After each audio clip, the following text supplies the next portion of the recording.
How's it hanging, Grayce? It's hanging high, low. I don't know which one's good. But that's a good question. Low. I think it depends on the mood. I don't know. Let's just go. Yeah, we'll go with low. Grayce, It's hanging low. Grayce, did you know that you produce 40,000 liters of saliva in your lifetime, which equates to 500 bathtubs full of saliva? Okay. What if That's I a lot did of, know that? that's What a if I lot of did know that? saliva. I don't think you knew that. I didn't. I would You're be welcome. lying. You're welcome. Think about that the next time you are salivating. Okay? Okay.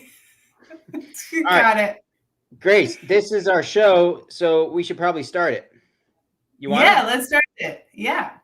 All right, Grayce. Grayce, I'm on vacation this week and don't have to work, which is great. Let's talk about it all on episode 68. Pew. I'm Eric, Idiot Runner Kosek. And I'm Grayce, Hot Pants Langheim. Eric is all business in the front of the pack, and I am all about the party in the back. That's right, business up front and party in the back. Together, we are the Running Mullet.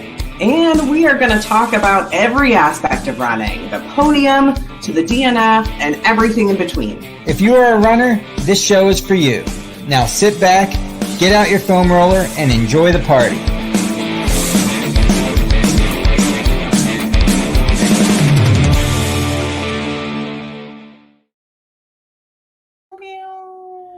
Woo! Here we are. Yep. How was the weekend? Oh, the weekend was great. I had Callie visit me I saw from. that. Yeah, she came down to visit me, even though she lives far away. She was like, "No, you don't live far enough away for me not to visit you, unlike some people I know." And I took her to the Kelly's Run Trail, or the Kelly's Run Loop, which is on the Conestoga Trail. It was a lot of fun. And then we went to the Turkey Hill Experience. We went to ice cream. And then we got dinner. And then we went to Chickies Rock. And it was fun. Nice. How was your weekend? My weekend was, oh man, my weekend was full of driving. So Thursday afternoon, we drove down to Philly with my full-size pickup truck into the heart of Philly and stayed the night in a hotel.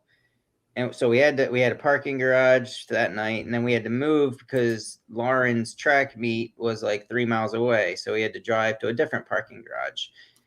Long story short, I hope to never have to drive into Philly again in my entire life. And our guest on the show will probably vouch for that and understand that because he lives down there. But I did good, I think, but it's not so. Holy mackerel, it's crazy. Yeah. So Thursday drove 4 hours down there. Lauren ran Friday. She did good. It was super hot. She was happy with how she ran. And then we headed up to Maine on Saturday or Friday and Saturday. And here I'm in Maine now. All right. Well, Yeah. And you're there all week. Freaking week. Yeah. All freaking week. That's all awesome. Freaking week. And it's amazing because this week where you're at, there's a stupid heat wave going on. And up here is like, today was actually cold. Like I'm in a sweatshirt. It's like 65 out. Yeah. And I mean, it gets a little warmer throughout the week, but nothing like the 90s that you guys are getting. Yeah. So well, yeah. Good time. I'm in my happy place, if you will, you know, like I mean, don't get me wrong. Next Monday's show, I'm going to be a miserable pouty pout face. Okay. I mean, no surprise there. Yeah, I know that's normal, but this is it's going to be a little more drastic. Okay. Just let me get over myself and we can move on. Yeah, we'll let you have a moment. Yeah. That's okay. But let's focus on the now. I mean, it's Monday night. I'm happy I don't work this week, and that's great. Yeah, it is. And we have a great guest. We do. So he's amazing. So Bob Stewart, we've had him on before. We've talked about FKTs before. Yeah. We've had Jordan on to talk about the PA section of the Appalachian Trail and how gnarly it is. And we've talked about that probably 2 or 3 times on the show. So, but the bottom line is what we're going to talk about tonight is an effort that needs to be talked about, whether we talked about the trail or how far it is or people's times, because Mr. Stewart, which I'm going to add to the show right now, just set the fastest time on the section through Pennsylvania, unsupported, which, I mean, let's throw the numbers out there. We're talking 230 miles, 31,000 feet of gain. Both of those are ish and ish. And this dude carried everything he had on his back and set the fastest time, beating the previous time by a mere 50-ish minutes, which over 4 days came down to 50 freaking minutes. Bob, first of all, congratulations, and thank you for being on the show. Thank you very much. Glad to be here. Yeah, thanks for having me. You're quickly becoming, at least in my eyes, you're becoming known for this, having this ability to do this super long stuff, fully prepared and doing it unsupported, and you thrive in that kind of situation. That's your jam, right? Yeah. So I sort of originally came from a backpacking background, so that's where my skills were really developed. My wife got me into backpacking 15 years ago. And so from there, she sort of dabbled in it, and I just ran away with it and became obsessed, and was like, I just love the idea that you put a pack on your back and you walk into the woods and you're self-sufficient. And the unsupported style is like that, like it's as raw as you can get, right? Yeah, exactly.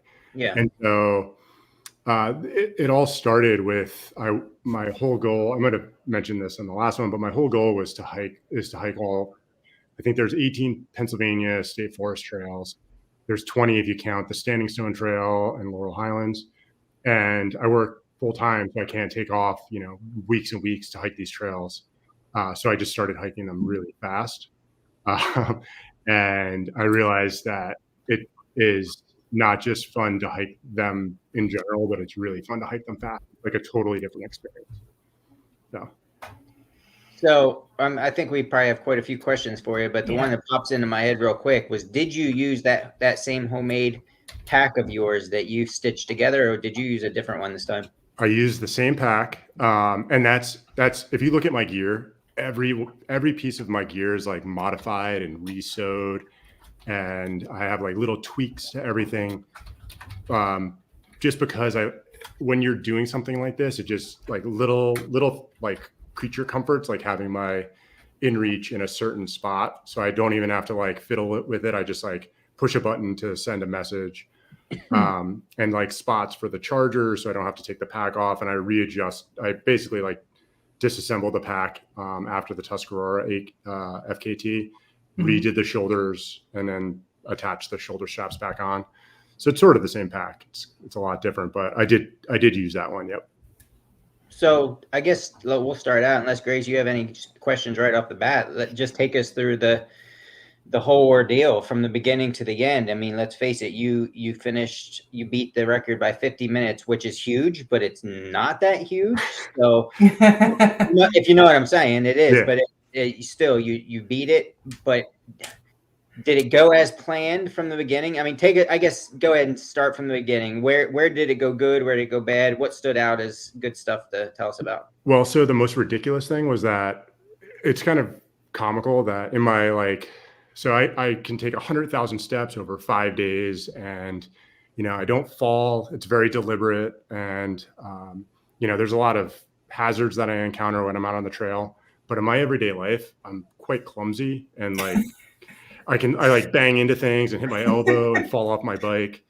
And the night before I was on the FKT, I was at my wife's aunt and uncle house. They live up in the Poconos, and I was giving my girls a bath, and I'm just like, I don't even know what I was doing in the bathroom, and I lost balance, kicked my foot out, and I smashed the side of my foot into a baseboard radiator.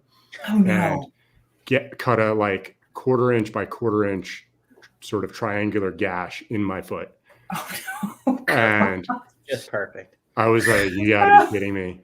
And so it took a while to stop bleeding. I didn't say anything to anybody, and then I just sort of showed it to my wife, and she's like, are you kidding me?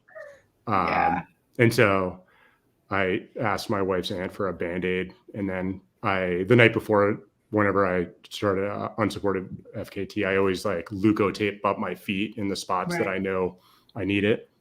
So I just put like a little tiny Band-Aid on it and then leucotaped on top of it and hope for the best. And it definitely was really uncomfortable on the rocks the first 2 days.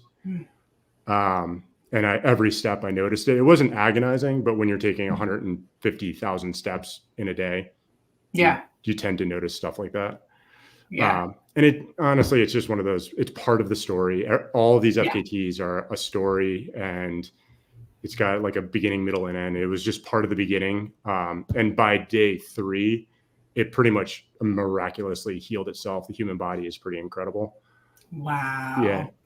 So I was a little concerned because on day 3, I took off the like Band-Aid and leukotape just to make sure it wasn't red and infected. And it was pale white, looked okay, was pussy.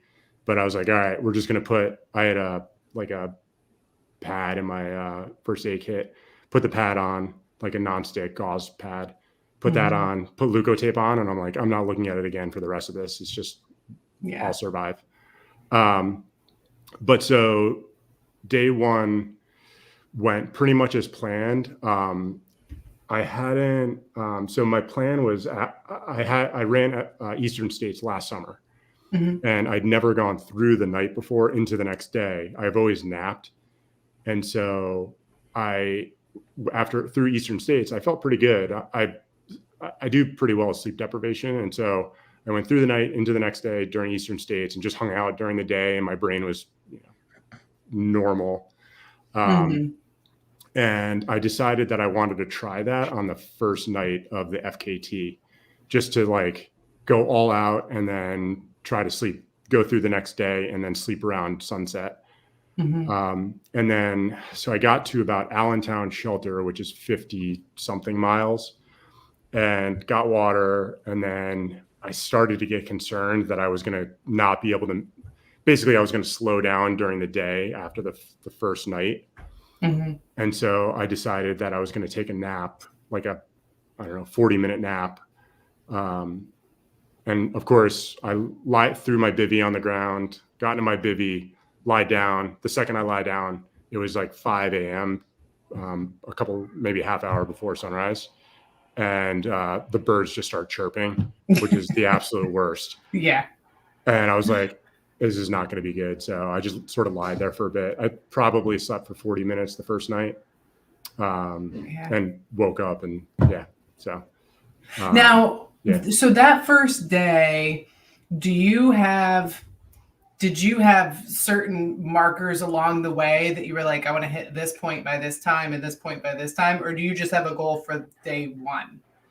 So I really just have a goal for day 1. I don't break it down by sections, and I have like A goal, B goal, C goal, and it's A goal, B goal, C goal sort of for like the overall FKT. I wouldn't be able to handle mentally dealing with like different goals, different days, trying to like keep that in track. Basically I was just trying to get to where I got to around, so I made it to mile 57, I think, by 5 a.m. And at that time I was about 3 hours ahead of the FKT, and I stayed 3 hours ahead of it up until after, where was it? After Swatara Gap, you go through like St. Anthony's Wilderness, which is beautiful. That was like one of my favorite sections. And then up to Peters Mountain. And up in that section, I really slowed down and I lost a lot of time. It was really slow going, and I wasn't going fast, and it's super rocky up there. So yeah, I know that section all too well. Okay. All right. That's helpful. Keep on rolling. So then day 2 happens, day 3, day 4. Yeah. So day 2, I'll go back to day 2. It's so crazy on these things how your brain will just like I don't know if it's like chemicals or like what happens, but day 1, I was like, I'm so privileged to be out here. Like the weather was perfect. It was like 70 degrees, sunny, low humidity, feeling so great, made it 58 miles, felt awesome, woke up the next day. And usually if I get like an hour's sleep, I am totally fine. It like resets my brain. And I woke up and I just like was not feeling it. I made it to Dan's pulpit. I'm sort of going in reverse like schedule here, but got to Dan's pulpit, up to the Pinnacle. And I was really looking forward to that because my wife and I actually got engaged at the Pinnacle. And I thought it would be cool to like, you know, bring back the memories and have that experience. But as I was going up, there was like a dad and his like 8-year-old kid backpacking up the trail. And it just I just got kind of emotional and like, it's crazy that I've only been out in the woods for 24 hours, but I like miss my daughters. I miss my wife. I like miss my family at home. And it feels like you've been away for a lifetime, but yeah. And so it just like sort of hit me and I was like, what's the point? Like, why am I out here? What am I trying to accomplish? But then of course I'm just like, just keep doing it. Just keep going. So I got past the Pinnacle, got past Port Clinton, which is really pretty rough because that climb out of Port Clinton's tough. And the rocks are just like relentless all the way through. And so made it through that section. And then I got... Now, wait. Sorry. I have to interrupt you along the way. So I want to back up to this down point that you had. Yeah. Because I think, especially with multi-day events, this is pretty normal because I've talked to, just recently, I have talked to like 3 different people who went through the same exact thing. I just went through the same thing at the Horseshoe Trail. But how do you convince yourself, or how do you make sure that you're still doing the things that you're supposed to do? Like, how do you keep eating, hydrating, doing all the things and not fall into the trap of self-sabotaging while you're in that bad spot? Because I think that's the danger. So eating for me is easy. I'm pretty methodical with how I consume calories. So for me, it's every 12 miles, I have like 150 gram bag of maltodextrin. That's like 600-ish calories. So that's every 12 miles, I consume that, which varies depending on if I water, because I need water to consume that. And then eating in between, basically every 6 miles in between, I have like a bag of chips or like M&Ms or like normal food, which is like 50% of my calories. So in between, I consume that. So I'm making sure that it's like every 6 miles, I'm consuming the calories that I need. I know a lot of people go like every hour, but I'm okay if I do every like 2 hours or so. And mentally, I just know that you just have to remind yourself that it will pass. Like all of a sudden, like whatever crazy like serotonin or like whatever endorphins come in when you start running will like switch that trigger in your brain. And all of a sudden you'll be like, I'm happy to be out here again. So I just have to remember to force myself to keep going. And you'll get past that. When I was on the Benton MacKay Trail, I felt that too. It was a little different because I was like in a foreign state. So I felt super homesick for my Pennsylvania trails. So it was a totally different feeling. Than this was like a little different. I just missed like my family and my girls when it just brought the situation that I was in brought back a lot of memories. And I think it's hard to, I think it's easier to get through that moment when you have people with you. When you're unsupported, you're just in your thoughts and in your feels, and there's nobody to really talk you out of it except for yourself. There's nothing to distract you. You're just like, you have to distract yourself to be like, all right, I'm going to think about, and that's sort of what allows me to do this, is I can distract myself pretty well. And then all of a sudden miles will be gone and I'll be like, 15 miles from where I am. And I'm like, all right, we made it to mile 30. We're halfway through the day. Let's like keep going and set like little. So for me, it's like little mile markers. I'm like, all right, let's get to Port Clinton and then get up that hill. And then I remember that there was like water up there. And I have memories from like a trail run that I did up there. And then, that night though was blurry because I had only slept like 40 minutes the night before. So I don't remember a whole lot. Yeah, and I camped right before the Route 501 shelter, which is like this. It's like an old converted pottery barn, which I was like really wanted to stay there, but I was rolling in at like midnight, and I didn't want to bother the people that I was going that were staying there. So, yeah, so that was day 2. Day 3, got about I think 3 hours sleep. Woke up, felt real good. Took off, and then. Yeah, I think I made pretty good time that day. I'm trying to think of where that was going into Swatara Gap. And so that was a pretty cruisy ridgeline. I was able to make pretty good time. And then when you come into Swatara Gap, it's like really cruisy. And I was able to make up a lot of speed going through there into St. Anthony's Wilderness. And those trails are also not very rocky. So I was able to make good time just up until you get to what is it? Peters Mountain. We're back at Peters Mountain.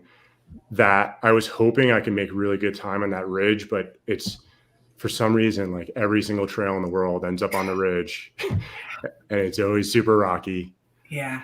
And then I was hoping that the descent into Duncannon would be smooth, but it was just like, rock scrambling, and you're like crawling like hand over hand, and that was in the dark. So yeah. Yeah, I did that section in January, and that was not fun. Yeah. And 12 inches of snow. I can imagine. And also it's like the relentless length of it. I think it's like 13 miles on the ridge, and then 3 to get up, 3 to get down. Yes. So you're just up there for a long time, and there's no water. So no, it took me forever to get through. I'm like, this should not be taking this long. Yeah. It's a brutal ridgeline. You would think a ridgeline would be easier, but it's really a relentless ridge. Oh my gosh. Okay, so you get down into Duncannon. Did you stop at the Doyle? What's the Doyle? Oh, the Doyle Hotel. Oh, is that on like the corner there? Yeah, it's a little hostel. They've got good food. Fun. You can't because you're unsupported. Yeah. That's right. So that was wild coming into Duncannon. First of all, I have like a fear of heights, so I hate going over these bridges, especially with like big rigs coming flying at me. That's a big one, yeah. Yeah. So I made it over the bridge, but it was crazy. Once I got into Duncannon, I was really tired at that point, and I was just ready to get like up onto the ridge because I knew there was a campsite by, I think it's like Eagle something Vista, just Hawk like Hawk Rock. Yeah. Yeah. But when I got into Duncannon, I don't know if it's like olfactory hallucinations or what was going on, but it smelled like I was in a different country. It was really wild. It like I've been to like Vietnam and Cambodia, and like those places smell totally different than like walking through Duncannon, Pennsylvania. And it smelled like I was so confused. I was like having weird deja vu, but I was like, I've never been here before, and this smells so strange. It was just so overwhelming. So I like those experiences. It was enjoyable. Yeah, that's interesting. Yeah. All right. So you go up. You did start up Hawk Rock that day. Yep. Yeah. So I made it up to the top of Hawk Rock.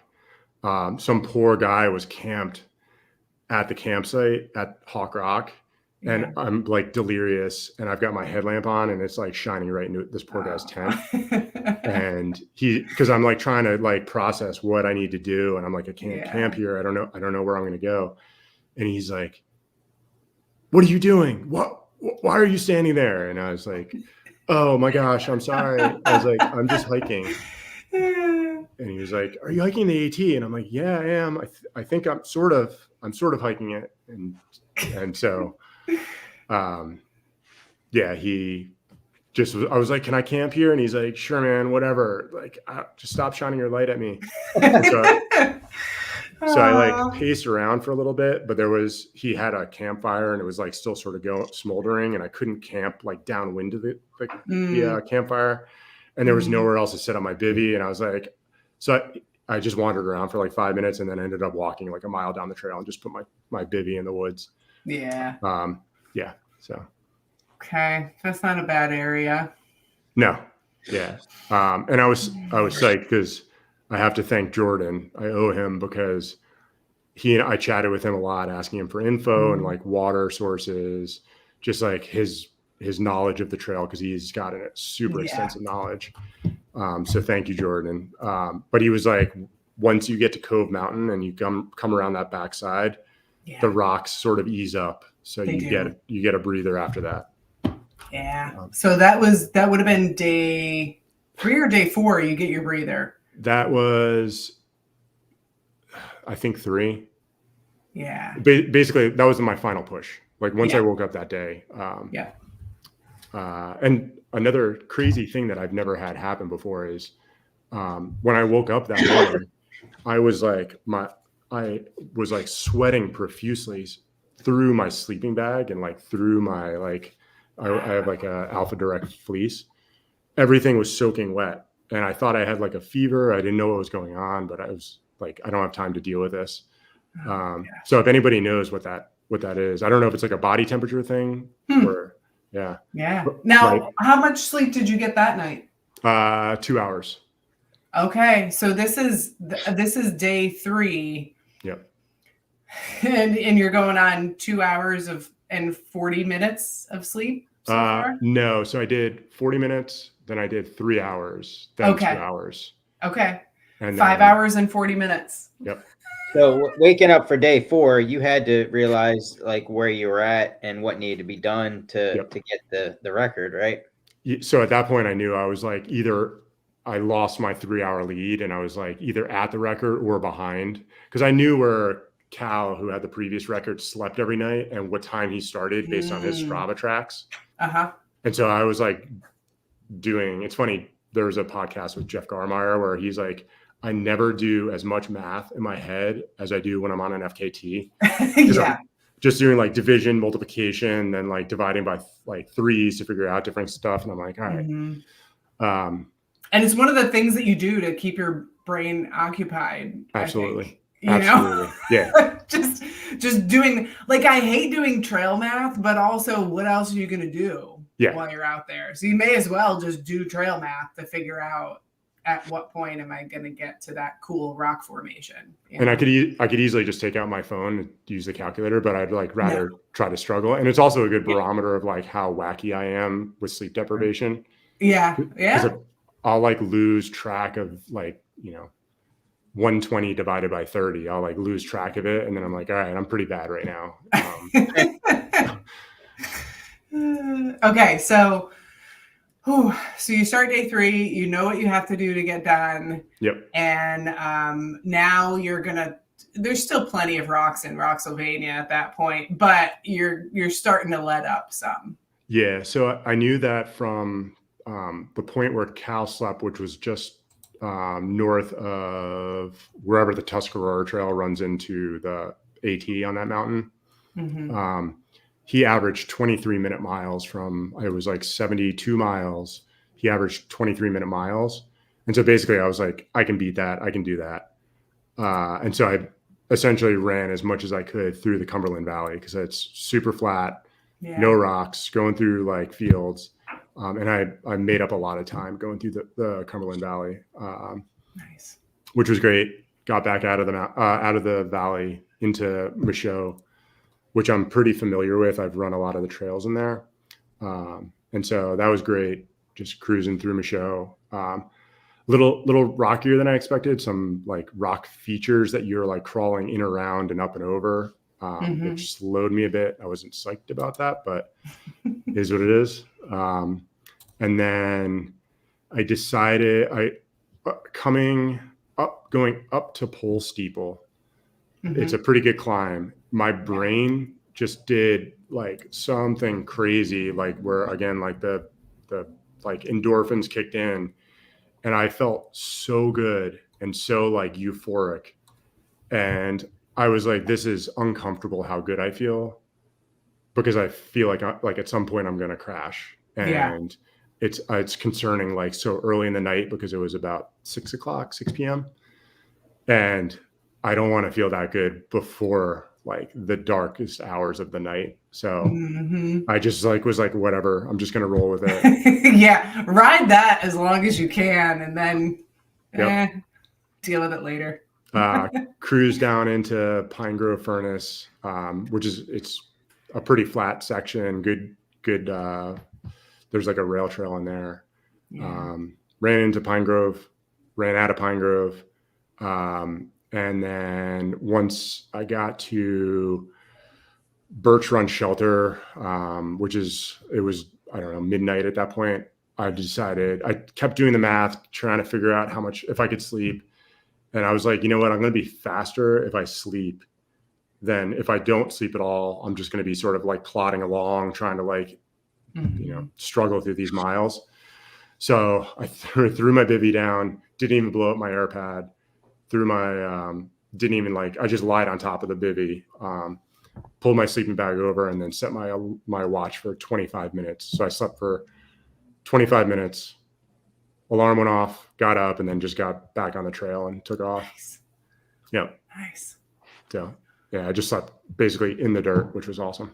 Dirt naps are the best. Yeah. So tell us about the finish. You come in and there's thousands of people cheering you on. No, you get toward the end. Yep. Tell us about it. Basically, I get towards the end. There's a woman like a mile from the end, and she was like, "Hey, how you doing?" And I'm like, "Oh, I'm doing fantastic." She's like, "Oh, great." I'm like, "Yeah, I'm about to finish my section hike." She's like, "Have a good day." And then I just kind of went on. I always think it's funny that like, I don't know. I just like to keep it with myself. But yeah. So I got to the finish, ran right past, because I couldn't remember if there was like a sign or if there was like some designation, which gives me like a little bit of anxiety, because I'm like, when do I stop? And if I run too far, especially cutting it so close. Yeah. I saw the sign for the Mason-Dixon trail, the Mason-Dixon line, stopped my watch. And then in perfect, like poetic fashion, I went to take a picture of the sign. And then I like leaned over, and then my pole got caught between my legs. I tripped, threw my phone in the air, landed on the rocks. My pole strap ripped out of my pole, which like broke. And then I just like sort of stumbled over the rocks, and I was like, all right, I'm done. Oh, that's great. I was just like, this is the perfect way to end. That is absolutely perfect. And did you know that? Did you have enough, mental strength to know that you got the unsupported FKT at that point? Okay. So I ran a lot of the last 10 miles or so. Okay. Because my goal was to get, again, some arbitrary like time difference. I wanted to get less than 4 days, 2 hours. I wanted 4 days, 1 hour. Yeah. And so, again, what's the point? Sure. But no, it just looks better and sounds better. Exactly. Yeah. So I was running as much as I could those last like 10 miles. Wow. And of course I got some crazy weird injury in my left calf. Yeah. In the last 10 miles where I was convinced that something was torn or something was ripped in my calf muscle. And it was like agonizing every time I ran. It was just super painful, but I was like, whatever, it's just pain. It'll go away. Yeah. And then as soon as I stopped and sat on a rock, took me about half an hour to make it up to the, there's a park called Penmar Park. I just hobbled up to Penmar Park and sat on a bench up there. I was like, if it happened if I had more than 10 miles to go, I don't know if I would have been able to finish, because it was pretty agonizing. Oh my gosh. And you did it. And this is, just for the folks listening, if you don't know, this is a competitive section of the AT. So completing the entire Appalachian Trail is very competitive, and all of the states are also really competitive. So there's usually several attempts every year to beat the previous times. And if you set an FKT unsupported that's fast, the supported and the self-supported have to be faster than the unsupported. So the unsupported not only is the most difficult, but it kind of sets the bar for the other two, which I think is interesting. Now, can you tell us, so first we had a question that came through. I have lots more. What are your thoughts on a northbound effort? So I know that Heather Anderson went northbound. Mm-hmm. And I mean, it's possible. I would much prefer. So after I did the Tuscarora Trail, Mm-hmm. I ended the Tuscarora with like the relentless Pennsylvania rocks, and I immediately regretted that decision. If I were to do it again, I would go south. My thought process was on the rocks, I'll be more agile with a lighter pack, but there's just like off camber, twisting your ankles. And the rocks aren't anything that I haven't experienced before. They're just your typical rocks. It's just the length of time that you're navigating these for 100 miles or so. I mean, the elevation gain is no different going north or south. It's pretty much the same. It's just, do you want to end with rocks, or do you want to end a little bit easier? Because Michaud is pretty cruisy. Like you can run a good section of that. Yeah. I'm of the, everybody's different with their preference. I like to do the hard stuff first and then cruise later. Yeah.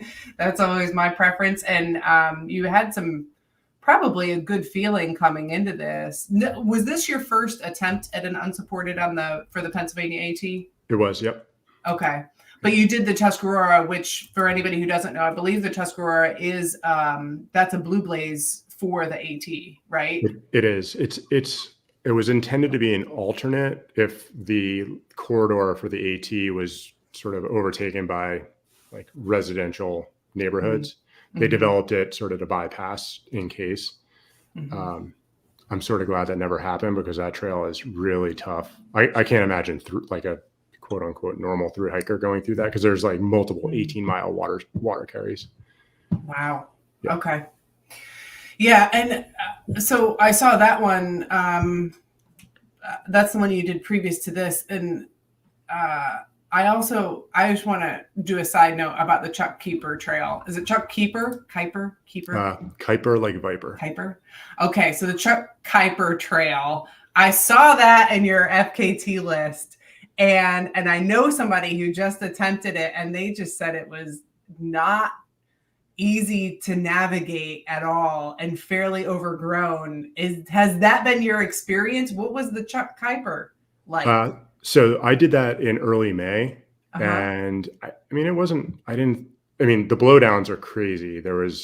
I think there's a emerald ash borer, which is an invasive insect that is killing a lot of the ash trees. And so they're just falling in huge sections across the trail.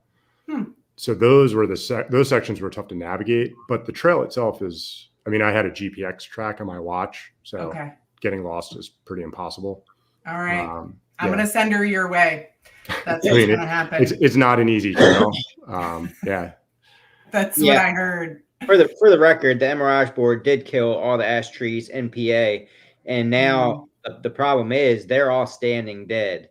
So they're constant, and they're at the point where they're dried out and they're brittle, so they're constantly falling right now. So it's kind of like we're in this zone the previous year or two, and the next couple of years there's nothing to do other than let them fall. So I'm sure as far as trails go, it's going to be quite a that we always get trees to fall during storms, but this is a totally different animal because there's so many of them in some spots. Yeah, but what's really great is Sproul State Forest just recently hired a recreational forester, and they've been doing a ton of work in the forest. And I know that they're focusing right now on improving the Chuck Kuiper Trail. So they're blazing, doing a lot of trail work. So that's really great to see. Okay. So, hopefully it'll be in better condition soon. Yeah, maybe next spring. All right. Now, you have several other big FKTs. So the Tuscarora, of course, is a multi-day. The Mid-State Trail, which we all know is a very treacherous trail, and you spent 6 days on that one. So you had some experience coming into this, but can you talk a little bit about what you did to prepare for this? Because yes, you had experience doing unsupported FKTs previously, but this was a hard push because, like I said, it is such a competitive route. It was already a really fast time. So what did you do to get ready? So my unfortunately, I live in Philly, so not a ton of vert within 100, like within an hour of me. So essentially what I do for training is just during the week, I do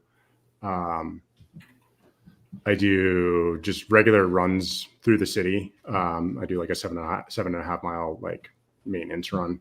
And then on the weekends, I head out to Valley Forge. And then I can get about 5,400 feet of vert in 26 miles. And so I just do this like 6 mile loop over and over and over. Gosh. Yeah. And so usually I wake up at like 3:34 in the morning. I'll head out there and then I just pop on my headlamp and then start my loop. And then I use my car as like my aid station. So I'll do my like one loop, come back to the car, drink some water, do another loop, drink some maltodextrin. Wow. I just do that over and over. Yeah. That sounds terrible. So when you hit a multi-day in the woods, you're like let free. Yeah. You're excited to be loose and free in the woods, I'm sure. Yeah. And this last trip we did a camping trip with my family at Greenwood Furnace.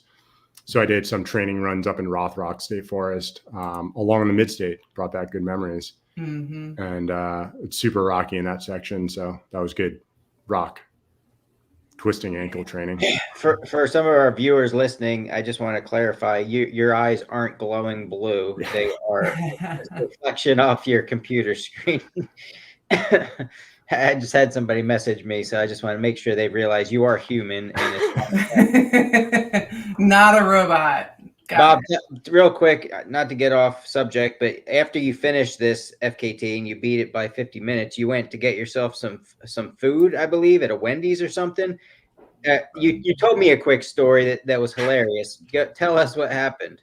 Well, so I was like, at that point, I was pretty delirious. I called my wife and I was just like enjoying staring off into the woods because my brain at that point is just trying to sleep.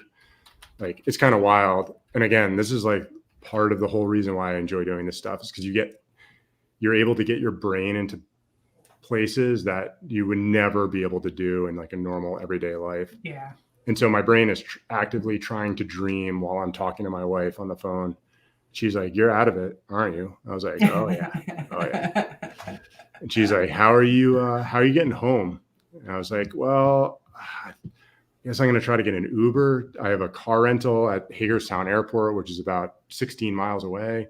So I'll try to get an Uber. I don't know. We'll figure it out." And I just hung up and like walked up to the park.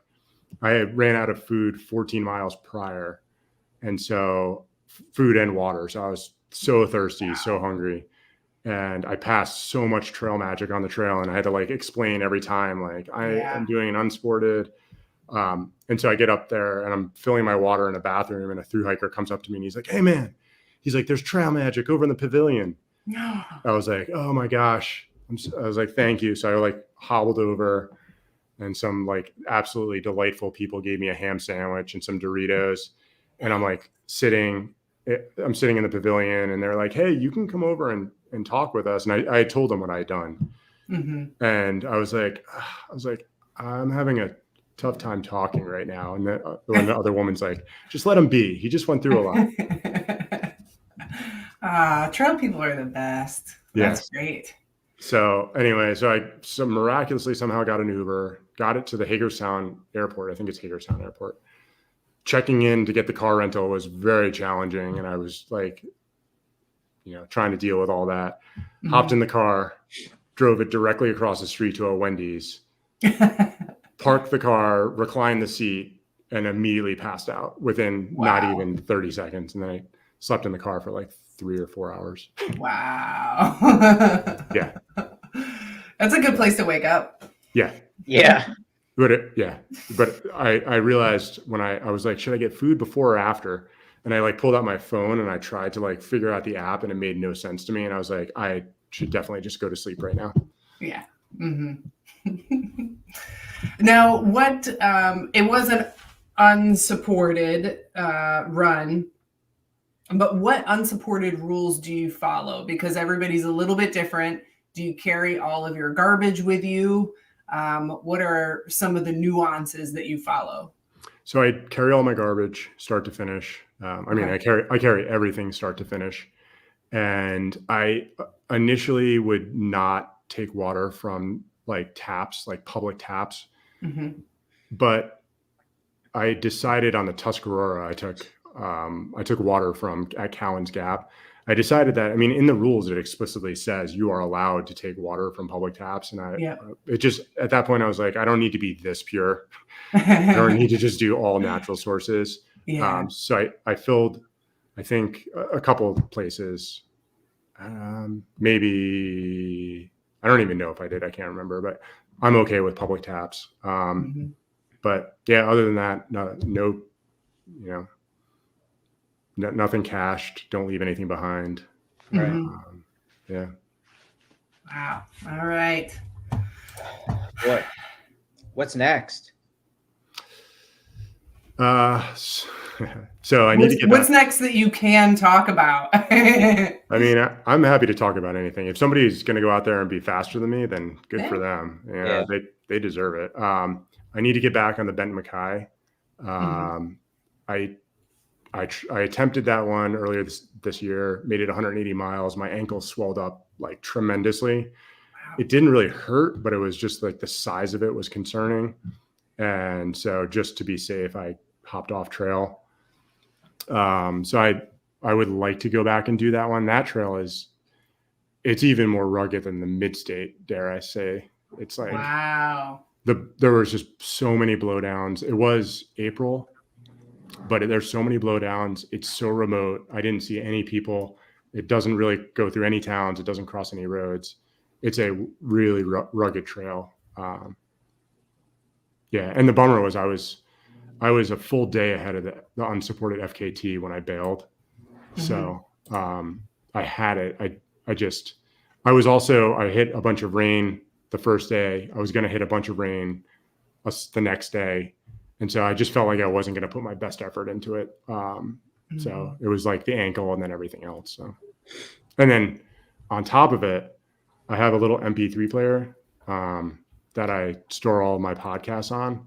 And on the first day, I went in to like listen to the Running Mullet, and I'm like, wait, it deleted all of my Running Mullet episodes. No, there was none. And I was like, I can't go on. And so that affected me emotionally as well. So, wow, true story. Affects me emotionally. Yeah, that sounds horrible. You need your Running Mullet. I was so bummed. Huh. I was like, what am I going to do in the middle of the night? Yeah. You could call up Eric. He'll talk to you. Just talk. Yeah. He'll tell you stories through the night. Oh man, I don't think he needs my help. This stuff's crazy to me. Yeah. It's super inspiring. I love hearing about it. Makes me want to get back out and do something. Oh my gosh. What advice do you have for people trying to tackle something really? I mean, maybe you weren't intimidated by this one, but I feel like the Pennsylvania AT FKT, it's just another beast within the hardness of FKT. So what advice do you have for people who are attempting a really difficult FKT? So the first thing is, if it's unsupported, definitely dial in your gear and get everything so it's like efficient and you know where everything is, and you really know, like, if you're, like I have different color coded stuff on my bivy so that I know like head end, foot end, and I know everything has a place where it goes. So when I'm sleep deprived and I'm getting super wacky, I don't have to think. I just sort of like, it's all like muscle memory, robotic motions. So that's definitely important. You definitely cannot train for sleep deprivation. So it's not really worth trying to like abuse yourself and not sleep for a few days to see if it, I don't know, will improve. It's just some days I'm feeling it, some days I'm not. I always just hope that I'm able to not sleep when I need to. Yeah. Yeah, I don't know. Yeah, that's great advice. I think I don't know that I think that there are some, especially shorter trail races, where gear gets downplayed. Kind of like, oh, whatever kind of shoe you have, you should be able to put up with it. And gear just becomes so much more important. And like you said, dialed in. And I think there's a comfort level that you have to get to with your gear for an unsupported. Yeah. And so in my head, I'm still getting myself used to that, where I'm focusing a lot on gear, and I'm questioning, am I too focused on my gear? But it really does become really important, especially in an unsupported and a multi-day, where you're really trying not to carry too much and carry enough and manage all the things. And yeah, I mean, I obsess over gear. It can sort of make or break, for me at least. Everybody is different, but it can make or break an experience. Like if something goes wrong, I need to be able to trust that it's gonna get me there. Although this is kind of crazy. I used a pair of shoes. I used Saucony Exodus Ultras. And I had worn them for a total of 15 miles before I attempted the FKT. Yeah. Just because I bought a pair of Saucony running shoes, and I absolutely love them. Like the foam in them is incredible. So I do not recommend trying a totally I've never even run in Sauconys ever. But they worked out perfectly. I had no blisters, no foot issues. It was great. Yeah. Yeah, that's a plug for Saucony that they worked out for you. Yeah. And not for everyone, who knows? Yeah. And it will also, again, this is like the weird stuff that you try, you fiddle with, you try. They're too, I got a size too big. There were 14s. I'm a 13 and a half, but they don't make 13 and a halves. So I ended up wearing like a sock liner, a regular sock. And then these shoes were a little big, but it was fantastic because I never smashed my toes into anything because I had like a ton of extra room. So I'm just going to do that going forward now. So yeah. Oh, man, how tall are you? 6 foot. Oh man, that's a big shoe. I mean, my feet are probably swollen after years of slamming them into the ground over and over. You're true. I used to wear 12 and a half. Do you have any races on your schedule? I know you did Eastern States last year. I don't. I'm just more. I loved Eastern States. It was a super cool experience. I loved like seeing everybody and running into the aid stations and having people cheer you on. But at the same time, I really like to just like do stuff on my own schedule. Like I picked this weather window for the AT because it was perfect weather, perfect temperature. Yeah. And I could tell like at the Benton Mackay Trail, it just didn't. I tried to force it because I booked a flight and it just didn't work out. And that's a big thing I learned from that trip is for me, I do not force trips to start when I'm not ready or when I'm not feeling comfortable with the weather. And Eastern States last summer, it rained like that huge thunderstorm went through I was making incredible time to Heiner Run State Park. And then I got to the top of the Donut Hole Trail and that crazy thunderstorm came through and it just went downhill from there. Yeah. So no, nothing really planned. Nothing wrong with that. You know what you like. Yep. Not to say I won't do it again, but yeah. All right, Grayce, we got to wrap this up. Okay. Bob, what are you doing this weekend? I am actually going to Little Loggers Fest. Oh, nice. Yeah. So we're camping. Great. Camping at Kettle Creek for 3 nights. And then my 5-year-old daughter, Caroline's going to have her first trail run because she keeps seeing me and she's like, I want to do that. So That's phenomenal to hear. And then the Yeah. next day, you're gonna run your butt off at Sproul 10K, right? That's a hard race. Yeah. Yeah. It's fun to volunteer too. So there you go. Yeah. Well, good luck to you. That's awesome. Yeah. What are you doing, Eric?